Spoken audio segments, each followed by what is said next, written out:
Very good morning. നമ്മളിന്ന് നോക്കാൻ പോകുന്നത് PSCയിലെ പ്രസിഡന്റ് എന്ന് പറഞ്ഞിട്ടുള്ള ടോപ്പിക്കിനെ പറ്റിയിട്ടാണ്. ഇന്ത്യൻ ഭരണഘടനയുടെ 5-ാം ഭാഗത്തിലാണ് പ്രസിഡന്റിനെ പറ്റി പറയുന്നത്. ഇതുവരെയും 15 പ്രസിഡന്റുമാരാണ് ഉണ്ടായിട്ടുള്ളത്. 2 വനിതാ പ്രസിഡന്റുമാരാണ് ഉണ്ടായിട്ടുള്ളതും. ആദ്യത്തെ വനിതാ പ്രസിഡന്റ് ഇന്ത്യയുടെ 12ാമത്തെ പ്രസിഡന്റ് ആയിട്ടുള്ള ശ്രീമതി പ്രതിഭ ദേവി സിംഗ് പാട്ടീൽ. ഇപ്പോഴുള്ള പ്രസിഡന്റ് 15ാമത്തെ പ്രസിഡന്റായ ശ്രീമതി ദ്രൗപദി മുർമുവാണ് ഇന്ത്യ കണ്ടിട്ടുള്ള 2 വനിതാ പ്രസിഡന്റുമാർ എന്ന് പറയുന്നത്. ഇനി നമുക്ക് 52 തൊട്ട് 61 വരെയും പിന്നെ 72, 361 വരെയുള്ള ആർട്ടിക്കിൾസ് ഒന്ന് നോക്കാം. 52 തൊട്ട് 61 വരെ കണ്ടിന്യൂസ് ആയിട്ട് നമുക്ക് പ്രസിഡന്റിൻ്റെ ആർട്ടിക്കിൾസ് നോക്കാൻ പറ്റും. 52ാമത്തെ ആർട്ടിക്കിളിൽ പറയുന്നത് ഇന്ത്യക്ക് ഒരു പ്രസിഡന്റ് വേണം. പ്രസിഡന്റ് എന്ന പദവിയെ പറ്റി പറയുന്നതാണ് 52 എന്നുള്ള ആർട്ടിക്കിൾ. ഇന്ത്യക്ക് ഒരു പ്രസിഡന്റ് വേണം എന്ന് പറയുന്നത്. 53ാമത്തെ ആർട്ടിക്കിളിലാണ് യൂണിയൻ എക്സിക്യൂട്ടീവിൻ്റെ തലവൻ പ്രസിഡൻ്റാണ് എന്ന് പറയുന്നത്. ഇന്ത്യയുടെ സർവ്വസൈന്യാധിപൻ പ്രസിഡൻ്റാണെന്ന് പറയുന്നതും ആർട്ടിക്കിൾ 53ലാണ്. ആർട്ടിക്കിൾ 54ലേക്ക് പോകുമ്പോൾ പ്രസിഡന്റിൻ്റെ എലക്ഷനെ പറ്റിയാണ് പറയുന്നത്.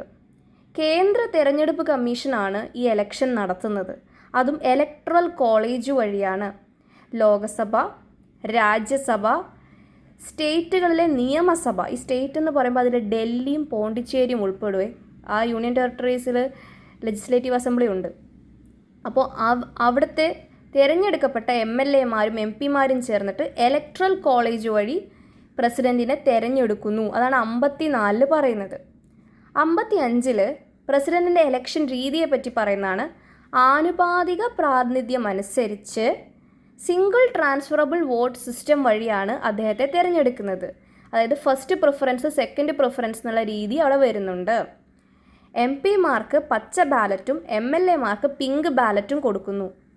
ഇനി ആർട്ടിക്കിൾ 56ലാണ് പ്രസിഡന്റിൻ്റെ കാലാവധിയെപ്പറ്റി പറയുന്നത്. അത് 5 വർഷമാണ്. അതുപോലെ തന്നെ പ്രസിഡന്റ് രാജി സമർപ്പിക്കേണ്ടത് ആർക്കാണെന്നും പറയുന്നത് ആർട്ടിക്കിൾ 56ലാണ്. അത് വൈസ് പ്രസിഡന്റിന് കൊടുക്കാം എന്ന് പറയുന്നു. അതിന് രാജിയെപ്പറ്റി പറയുന്നതൊക്കെ ആർട്ടിക്കിൾ 56ലാണ്. ആർട്ടിക്കിൾ 57 പറയുന്നത് ഒന്നിലധികം തവണയോ ഒരാൾക്ക് പ്രസിഡന്റ് പദവിയിൽ തുടരാം. അത് ഒരു വട്ടം മാത്രമല്ല, വീണ്ടും അദ്ദേഹത്തിന് മത്സരിക്കാം. ഇന്ത്യയിൽ ഇന്നേ വരെ ഒരേ ഒരു പ്രസിഡന്റ് മാത്രമേ 2 വട്ടം ആയിട്ടുള്ളൂ. അത് ഡോക്ടർ രാജേന്ദ്ര പ്രസാദാണ്. ആർട്ടിക്കിൾ 58ലാണ് പ്രസിഡന്റിൻ്റെ യോഗ്യതകളെ പറ്റി പറയുന്നത്. അദ്ദേഹം ഒരു ഇന്ത്യൻ പൗരനായിരിക്കണം. അദ്ദേഹത്തിന് 35 വയസ്സ് പൂർത്തിയായിരിക്കണം. ലോകസഭയിലേക്ക് തിരഞ്ഞെടുക്കപ്പെടാനുള്ള യോഗ്യതകൾ ഉണ്ടായിരിക്കണം. മറ്റ് ഓഫീസ് ഓഫ് പ്രോഫിറ്റ്സ് പാടില്ല എന്നൊക്കെ പറയുന്നത് 58ലാണ്. 59ലാണ് പ്രസിഡന്റിൻ്റെ ഓഫീസ് കണ്ടീഷൻസിനെ പറ്റി പറയുന്നത്. അദ്ദേഹത്തിൻ്റെ ശമ്പളം, മറ്റ് കാര്യങ്ങളൊക്കെ പാർലമെൻറ്റാണ് തീരുമാനിക്കുന്നത്. അദ്ദേഹം ഒരു MP അല്ലെങ്കിൽ രാജ്യസഭയിൽ ലോകസഭയിൽ ഒരു മെമ്പറായ ശേഷമാണ് മെമ്പറായ അദ്ദേഹത്തെ പ്രസിഡന്റ് ആക്കിയാൽ ഓട്ടോമാറ്റിക്കലി അദ്ദേഹത്തിൻ്റെ ആ അംഗത്വം നഷ്ടപ്പെടും. അതൊക്കെ പറയുന്നത് ആർട്ടിക്കിൾ 59ലാണ്. ആർട്ടിക്കിൾ 60 അദ്ദേഹത്തിൻ്റെ സത്യപ്രതിജ്ഞയെ പറ്റി പറയുന്നു. സുപ്രീം കോടതി ചീഫ് ജസ്റ്റിസാണ് സത്യവാചകം ചൊല്ലിക്കൊടുക്കുന്നത്.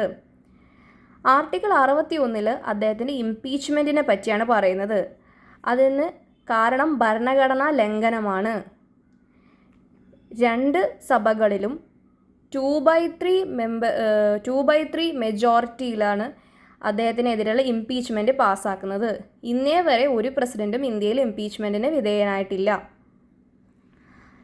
ഈ 52 തൊട്ട് 61 വരെ കണ്ടിന്യൂസ് ആയിട്ടുള്ള ഈ ആർട്ടിക്കിൾസ് കഴിഞ്ഞിട്ടുണ്ടെങ്കിൽ ഇനി അടുത്തത് വരുന്നത് അദ്ദേഹത്തിൻ്റെ കുറച്ച് വിവേചനാധികാരങ്ങളും മറ്റുമാണ്.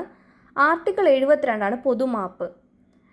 രാജ്യത്ത് കുറ്റവാളികൾക്ക് സുപ്രീം കോടതി പോലും തള്ളിക്കളഞ്ഞ പല കുറ്റവാളികളുടെയും അവസാന വിധി അഥവാ പൊതുമാപ്പ് കൊടുക്കാൻ ആർട്ടിക്കിൾ 72 പ്രകാരം പ്രസിഡന്റിന് സാധിക്കും.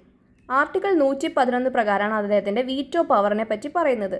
3 തരം വീറ്റോ ഉണ്ടെന്നറിയാം. Absolute veto, suspensive veto, pocket veto. 3 തരം മാത്രമല്ല, അതിന് തന്നെ വെർഷൻസ് ഉണ്ട്. പക്ഷേ നമ്മൾ കൂടുതലായിട്ട് നോക്കുന്നത് ഈ 3 ഏറ്റവും കൂടെ കേട്ടിട്ടുള്ളത്.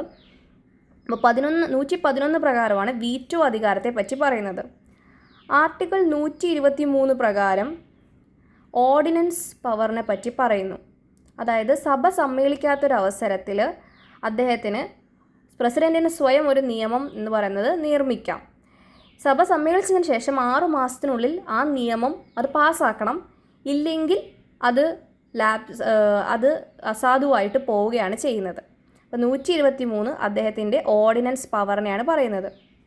ആർട്ടിക്കിൾ 143 അല്ലെങ്കിൽ 143 പറയുന്നത് അദ്ദേഹത്തിന് ഭരണഘടനാ സംബന്ധമായിട്ടുള്ള എന്തെങ്കിലും കാര്യങ്ങളോ നിയമങ്ങളിലോ അദ്ദേഹത്തിന് നിയമ ഉപദേശം വേണമെങ്കിൽ സുപ്രീം കോടതി ചീഫ് ജസ്റ്റിസിനുമായിട്ട് അദ്ദേഹത്തിന് കൺസൾട്ട് ചെയ്യാം എന്നുള്ളൊരു കൺസെപ്റ്റാണ് 143 എന്നുള്ള ആർട്ടിക്കിൾ 143 പറയുന്നത്.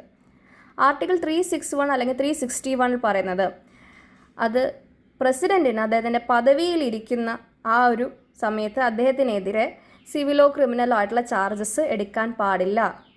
അദ്ദേഹത്തിന് അതിൻ്റെ ഭരണഘടനയുടേതായ സംരക്ഷണം ലഭിക്കുന്നുണ്ട്. ഇത്രയാണ് പ്രസിഡൻറ്റിനെ പറ്റിയിട്ടുള്ള ആർട്ടിക്കിൾസ് എന്ന് പറയുന്നത്. അപ്പോൾ എല്ലാവരും നന്നായിട്ട് പഠിക്കുക.